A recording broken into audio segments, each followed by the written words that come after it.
అందరికీ నమస్కారం. ఈ రోజు ముఖ్యాంశం ఏమిటంటే బాబు గారి ఫ్యామిలీకి, అమ్మగారికి, చిన్న బాబు గారికి, ముఖ్యముగా తోడల్లుడైనటువంటి దగ్గుపాటి వెంకటేశ్వరరావు గారు, అదేనండి మన పురంధేశ్వరి గారి మొగుడు గారైనటువంటి దగ్గుపాటి వెంకటేశ్వరరావు గారికి అయితేనేమి, వారి నాన్నగారు పరమపదించారనుకోండి చెంచురామయ్య గారని ఉండేవారు.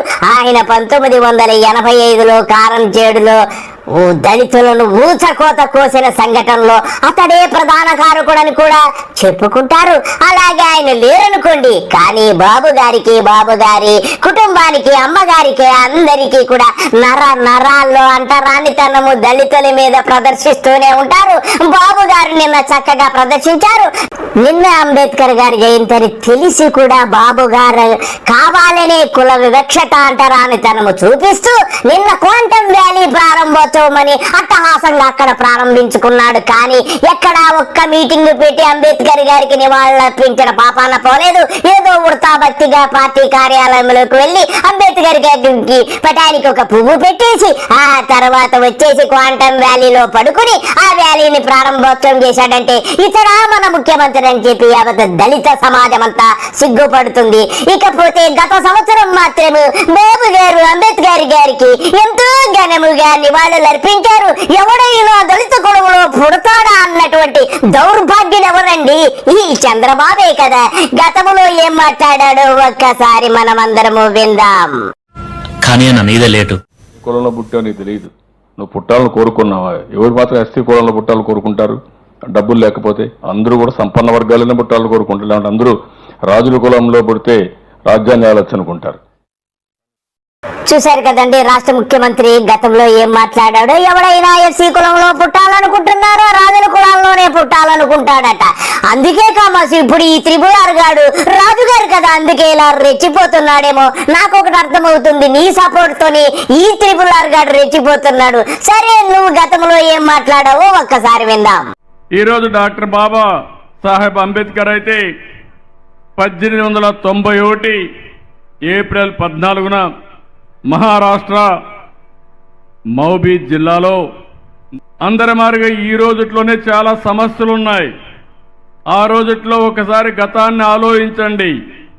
అంటరానితనం బాబు గారు గతంలోనే అంటరానితనం లేదు, ఇప్పుడు ఎప్పుడు ఎల్లప్పుడూ అంటరానితనం ఉంటుంది.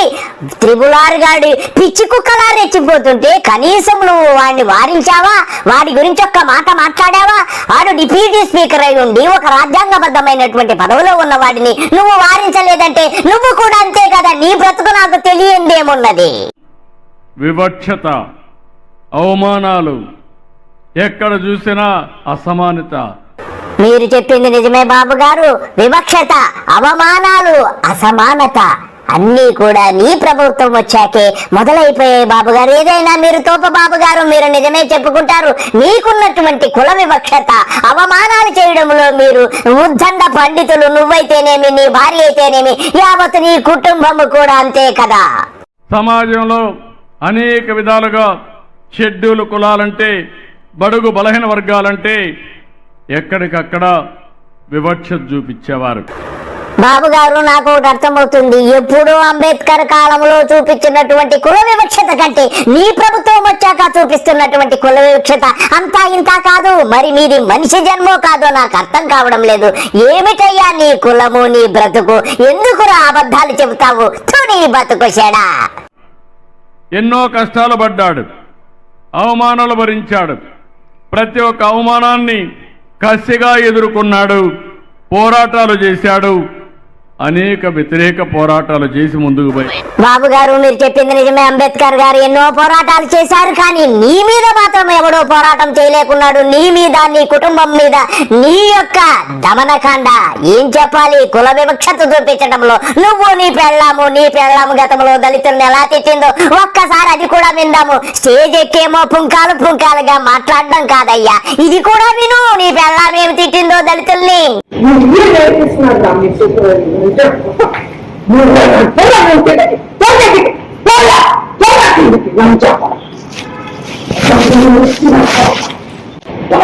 అందరూ మానిటర్ చేయలేక నేను చేస్తున్నా.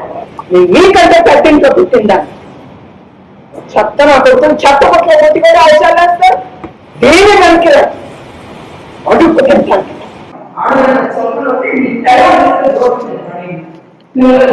నువ్వే నేర్పిస్తున్నాడు నా మీ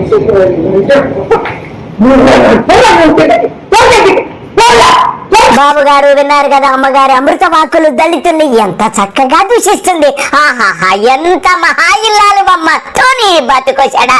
ఎప్పుడైనా నీ భార్యను వారించావా? ఇప్పుడేమో స్టేజ్లకి దళితుల గురించి నువ్వు మాట్లాడతావు. ఎవడైనా దళితుల కులంలో పుట్టాలని నువ్వు మాట్లాడితే నీ పిల్లని ఎలా మాట్లాడుతుంది? మీరందరూ దళిత ద్రోహులని చెప్పడంలో ఎంత మాత్రము సందేహం లేదు. ఒక మాటలో చెప్పాలంటే దళితులు అణగారిన వర్గాల కోసం యుద్ధం చేసిన మహాయోధుడు అంబేద్కర్ గారని చెప్పి కూడా నేను మీకు తెలియజేస్తున్నా. నిజమే బాబు గారు, అంబేద్కర్ గారు అప్పుడు పోరాడారు. కానీ నీ ముందు నీ గూటాల కూటమి నేతలు చూపిస్తున్నటువంటి కుల వివక్షత ముందు ఎవడు పోరాడగలడయ్యా? మీరు హంతకులయ్యా, మీరేనయ్యా. దళితులను హతమార్చేది మీరేనయ్యా. మీరు ఒక ద్రోహులు. మీరు ఏమి మాట్లాడినా కేవలము రాజకీయము ఓట్ల కోసమే గాని మీకెక్కడిదిరా ప్రేమ దళితుల మీదని నేను అడుగుతున్నా. ఇప్పటి వరకు బాబు గారు చెప్పిన చిలక పలుకులన్నీ కూడా గత సంవత్సరము అంబేద్కర్ గారి జయంతి రోజు పలికినటువంటి పలుకులు. కానీ ఈ సంవత్సరము అంబేద్కర్ గారు జయంతి మర్చిపోయాడు. ఎందుకో తెలుసా? బాబు గారు త్రిపులార్ గాడంటే సుస్సు పోసుకుంటున్నాడు. మరి త్రిపులార్ గాడి చేతిలో మరి బాబు గారి గుట్టేముందో మనకు తెలదు. గాని ఒక్క మాట మాట్లాడడం లేదు. దళితుల గురించి వాడు ఇష్టానుసారంగా మాట్లాడుతున్నా గాని బాబు గారు గాని పవన్ కళ్యాణ్ గారు గాని ఇంకపోతే చిన్నబాబు గారు లోకయ్య గాని ఒక్క మాట మాట్లాడలేదంటే నాకు ఒకటి అర్థమవుతుంది. వీరి జుట్టంతా త్రిపులార్ గారి చేతిలో ఉంది కాబట్టి బాబు గారు సుస్సుపోసుకుంటున్నారని యావత్ దళిత సమాజం అంతా కూడా అర్థం చేసుకున్నారు. నిన్నటి దినము అంబేద్కర్ జయంతి కంటే కూడా బాబు గారికి క్వాంటమ్ వ్యాలీ ప్రారంభోత్సవం ఎక్కువని ఈ వీడియో చూస్తే అర్థమవుతుంది. ఇంతకంటే దళితుల పట్ల ద్రోహి ఎవడన్నా ఉన్నాడంటే ఈ చంద్రబాబుని చెప్పక తప్పదు. The internet built the digital world. Quantum will define the future of computing. You name anything, for all frontier. చూసారు కదా ఫ్రెండ్స్, ఇలాగ నిన్నంతా కూడా అంబేద్కర్ గారి జయంతిని మర్చిపోయి ఇలా క్వాంటమ్ వ్యాలీ అని చెప్పి సొల్లు కబుర్లు చెప్పుకుంటూ కాలం గడిపేసి ఏదో రిబ్బన్లు కటింగులు చేసేశాడు. అలాగ త్రిపులార్ గారి మెప్పు పొందడానికి బాబు గారు ప్రయత్నించారని చెప్పడంలో ఎంత మాత్రం సందేహం లేదు. మరి ఎందుకో త్రిపులార్ గారిని చూసి బాబు గారు గజ గజ గజ గజ వణికిపోతున్నారు. ఫ్రెండ్స్ అందరికీ నమస్కారము, బాయ్.